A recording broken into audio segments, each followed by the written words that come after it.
त्योहार से पहले नकली खाद्य पदार्थों पर एक्शन जारी है। भोपाल से बड़ी खबर, पुराने शहर पर छापा पड़ा, 6 प्रतिष्ठान और वहां से 3 क्विंटल मावा जब्त किया। अमानक होने की आशंका के चलते जब्त किया है।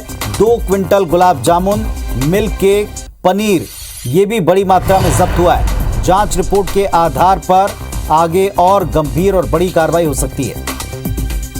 त्योहारों के समय मिलावट और अमानक, 2 तरह से खाद्य पदार्थों को परखा जाता है, जांच की जाती है और अमानक होने की आशंका पर आज काफी बड़ी मात्रा में खाद्य पदार्थों को जब्त किया गया, जिसमें 2 quintal gulab jamun, milk cake और पनीर शामिल है।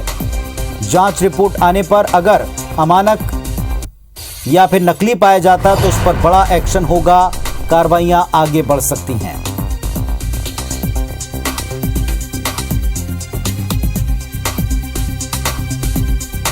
तो जब्त मावा जांच में अगर अमानक पाया गया तो इस पर और बड़ा एक्शन होगा।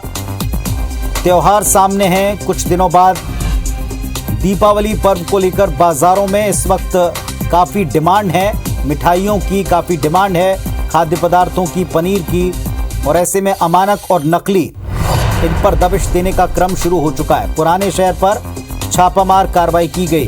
त्योहार से पहले एक बड़ा एक्शन हुआ, 6 ऐसे प्रतिष्ठान और 3 क्विंटल से ज्यादा बरामदगी। शिकिल हमारे सहयोगी भोपाल जुड़ गए हैं। शिकिल, बताएं, कार्रवाई का ब्यौरा दें।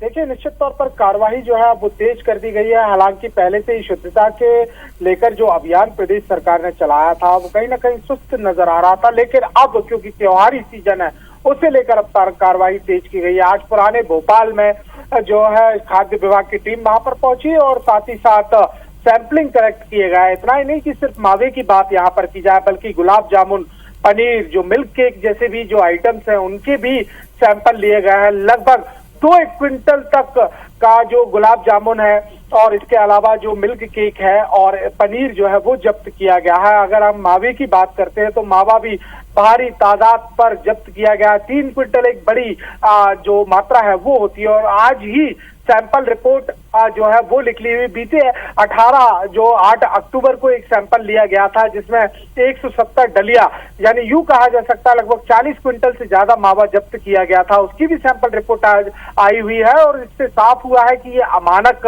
मावा जो था वो सप्लाई किया जा रहा था, जो ग्वालियर से बुलाया गया था। तो कुल मिलाकर देखा जाए तो जिस प्रकार से त्योहारी सीजन पास आया है उसके चलते अब जो जिला प्रशासन है, स्वास्थ्य महकमा है, उसके अगर खाद्य विभाग जो है वो कहीं ना कहीं एक्टिव हो गए हैं। लगातार छापामारी कार्रवाई की जा रही है। ये भी बताया गया है कि लगभग 7 टीमें गठित की गई हैं जो लगातार अब दीपावली के सीजन को देखते हुए अलग अलग बाजारों में छापा मारने की जो कार्रवाई है उसको अंजाम देंगे। इसके अलावा जो सैंपल कलेक्शन आज किए गए हैं, ये दावा किया जा रहा है कि 4 दिन के अंदर अंदर इनके सैंपल आएंगे और साथ ही साथ इनके जो अमानक जो खाद्य सामग्री के विक्रेता हैं उनके ऊपर रासुका की कार्रवाई के लिए भी अनुशंसा कर दी गई है। तो जो रासुका की कार्रवाई है वो भी की जाएगी और इसके अलावा सैंपल कलेक्शन का भी काम किया जाएगा। स्वास्थ्य जो खाद्य विभाग है उसने आदेश भी ये जारी किए गए हैं कि जहां जहां कार्रवाई की जा रही है उनका पूरा ब्यौरा, एक खाका तैयार किया जाए, इस खाके की मॉनिटरिंग भी की जाए। कलेक्टर अविनाश लबानिया ने चलिए, कुल मिलाकर कार्रवाई का दायरा आगे बढ़ सकता है जैसा आप बता रहे हैं और आगे कार्रवाई भी जारी रह सकती है। शुक्रिया आपका इस पूरी जानकारी के लिए। भोपाल से हमने आपको खबर दिखाई, जब्त मावा, जांच में अमानक पाया गया। एक और अपडेट आपको दे रहे हैं, ग्वालियर से भारी मात्रा में मावा आया था, जब्त किया गया, जांच की गई और उसमें ये अमानक पाया गया। 8 अक्टूबर को क्राइम ब्रांच ने 2 ट्रक पकड़े थे मावे के, 170 बड़ी डलिया में इसे सप्लाई किया था। खाद्य विभाग की प्रयोगशाला में सैंपल जांचे गए, इसमें कास्टिक सोडा, मिल्क फैट और अमानक फैट पाया गया।